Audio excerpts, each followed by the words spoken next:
So we've got to get away from this IRE, this initiation, response, evaluation. That's what researchers call what they see in classrooms. Teacher says something, initiation, student responds, response, teacher evaluates, IRE. I call it serial table tennis. What we need is more basketball. So I ask you a question, I'll ask you what you think of his answer, and I'll pick on you for an explanation. One teacher, she calls it pose, pause, pounce, bounce. Pose the question, pause, pounce on one student, and bounce that student's response to another student. And you can actually see her doing it. Pose, pause, and she actually got this little thing she says under her breath. 1, 2, 3, 4, got to wait a little more. Because she knows that's the only way she can slow herself down. No hands up except to ask a question. If you're not doing that, if you're not emphasizing that in your own classroom, your results are going to be worse than they would be otherwise. The most natural script in the world.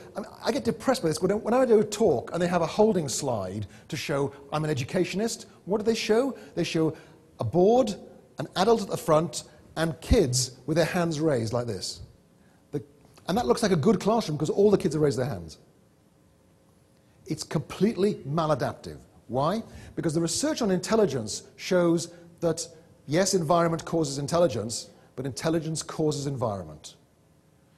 What they find is the Head Start works while the kids are in Head Start, but if they go back to the environments they were in before, all the gains they make in terms of IQ go back, are lost. If they learn to read in Head Start, they keep that, but the gains in cognitive power are lost because they're not being challenged. Bruce Biddle reckoned that low-quality schooling will cost a kid 6 IQ points a year.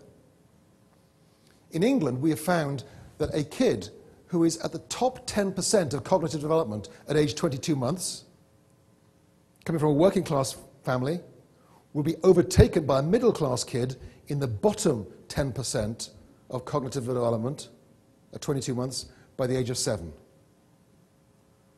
So one of the slowest kids at 22 months in a middle-class household will overtake one of the smartest kids from a working-class household. And it's because those kids aren't getting the stimulation.